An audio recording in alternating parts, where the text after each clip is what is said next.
Hello guys, this is Dr. Palaniappan Manickam. If you have been following my channel, you know that I've been promoting awareness on obesity, in particular belly fat. Obesity is very important, especially during COVID-19, because patients with increased belly fat or at increased risk of complications, and this is true not only for COVID-19 but for any diseases.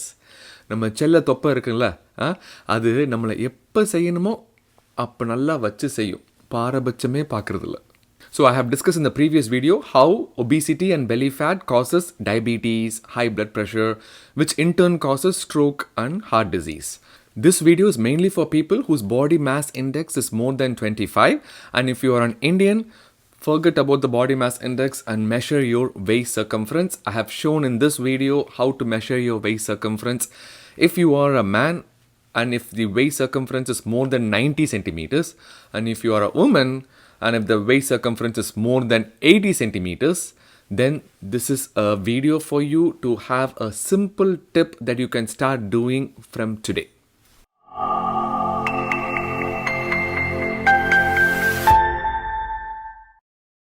During COVID-19 times, it was not the people who worked hard at home. It's actually the shirt and pant buttons who worked so hard not to pop out because of the increasing size. I'm not going to talk about different kinds of diet like vegan diet, low carb diet, paleo diet. What you eat matters, but more importantly, when you eat matters as well. One of my friends says that, hey pal, I'm on a seafood diet. I see food and I eat it. Worst comedy. So I want you to focus on two windows. One is eating window and the other one is fasting window. Eating window is the time difference between your first bite or drink when you wake up in the morning and the last bite or drink before you go to bed. Fasting window is your overnight fasting. So anything other than water is not considered fasting. For example, you drink your coffee at 7 a.m. in the morning, and if your last bite during your dinner is around like 8 p.m., then the eating window is between 7 a.m. and 8 p.m., which is 13 hours. And your fasting window would be 11 hours. So the last bite does not limit only to your dinner. Any late night snacks or ice cream before you go to bed, the cookie that you steal from your kid before go to bed, all those considered as last bite. Anything besides water is considered as last bite. So what I want you to do is to create a 12-hour eating window. For example, your first bite or drink is at 8 a.m. You can have your last bite or drink at 8 p.m. and nothing after that, just water. So that you'll have an eating window from 8 a.m. to 8 p.m. and then a fasting window from 8 p.m. to 8 a.m. So there'll be 12-hour eating window and 12-hour fasting window. If you can decrease your 12-hour eating window to like 10 hours or even 8 hours, kudos to you, but at least start with 12-hour eating window and then you'll have a 12-hour fasting window overnight. If you do that, what will happen is during the fasting window, your body will work so hard to repair all the damages and the abuses that you have done to your body in the morning. If our body actually lodges a complaint to the police station regarding the abuse that we are doing to it, we would be locked in jail forever. Personally, this is the most important and serious form of domestic abuse nobody is ever talking about.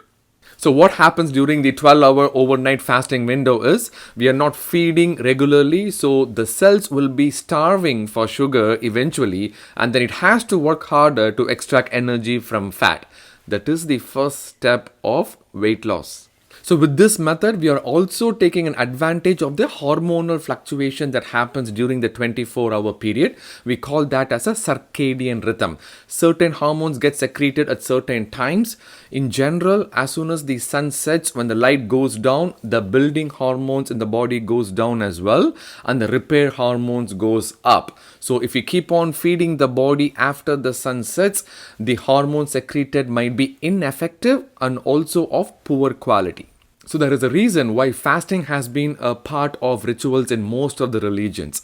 My mom is very religious and she fasts all the time. She thinks that the more she fasts, the more rigorous she is, she can impress the God so that she can get blessings from the God. Actually, God is working inside the body when she is starving so that she can repair her own cells to prevent cancers, to prevent future diseases.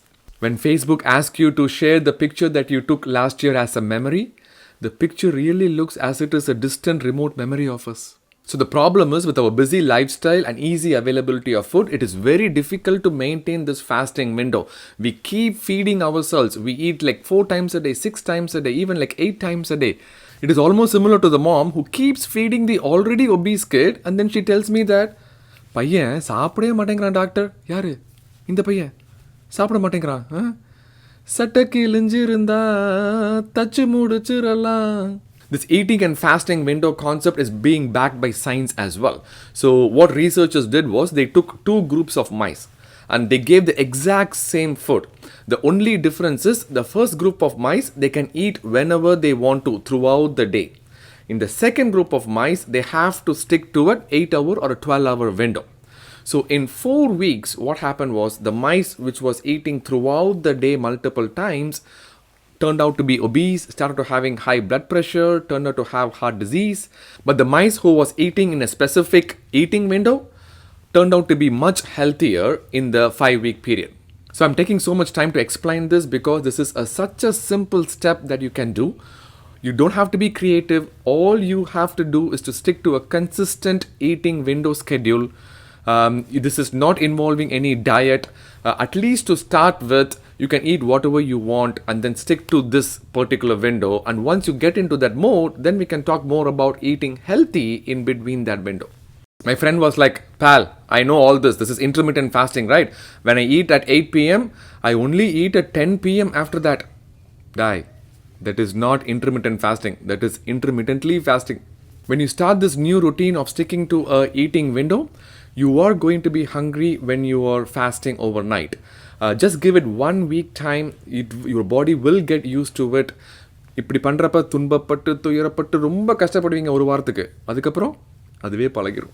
So call for action. The first step I want you to do is to look into your lifestyle and then see what is your current eating window. Remember the first bite or drink when you wake up in the morning and then the last bite or drink before you go to bed. This will include the popcorn that you are eating during a late night movie. Or if you have an argument with your wife and to calm you down, you're eating a late night snack or an ice cream. But anyways, besides water, everything else is considered as the last bite and you need to calculate the time difference accordingly. Second, let's say your eating window is like 14 hours. For example, you drink at 7 a.m. and your last bite is around like 9 p.m. Then you have a 14-hour eating window. Then your next step is to decrease to a 12-hour window. If you're already in a 12-hour eating window, please decrease it to 10-hour eating window. And remember, this takes time. So you have to at least allow 6 weeks to notice some changes in your body. So one of my patients was like, Dr. Pal, I've been doing this for 2 weeks. Nothing is happening. I was like, did you ask the same question when you are gaining weight? Did the weight gained over 2 weeks or 2 months or 2 years? So it is going to take some time. இதெல்லாம் என்ன பெருமையா? இதெல்லாம் கடமை. As I said before, you don't have to worry too much about what you are eating in between this eating window to start with. But if you eat healthy, the advantages are much more. So at least to start with, stick to this eating window and then don't worry about what you are eating at this time. So while we were busy socially distancing ourselves for the last year, our belly button started socially distancing from us. So it is high time that we bring it back closer to us. Don't hate your belly button. Bring it closer. Love your belly button. The belly will love you more. So in the comment section, please write your waist circumference or body mass index and your current eating window period. What time do you start eating and what time do you stop eating? And I will reply to that comment so that we both can agree to a specific eating window period so that you can stick to it. So every lifestyle change is successful when you have a person to be accountable for. I will be the person for you. So once we finalize the eating period for you in that comment, you're going to keep me posted by replying to that comment every week to see whether you are able to stick to that specific eating period. In future videos, we are going to see more tips and tricks to make this process efficient. But the bottom line is to maintain that eating window and the fasting window as comfortable as possible. Remember, if your belly is slim like a jelly, then your life will be jolly. Illati life kali. I hope you take this very seriously. Even if one person changes his lifestyle and gets benefit out of this intervention, I'll be extremely happy. Stay safe and I will see you in the next video. Bye-bye.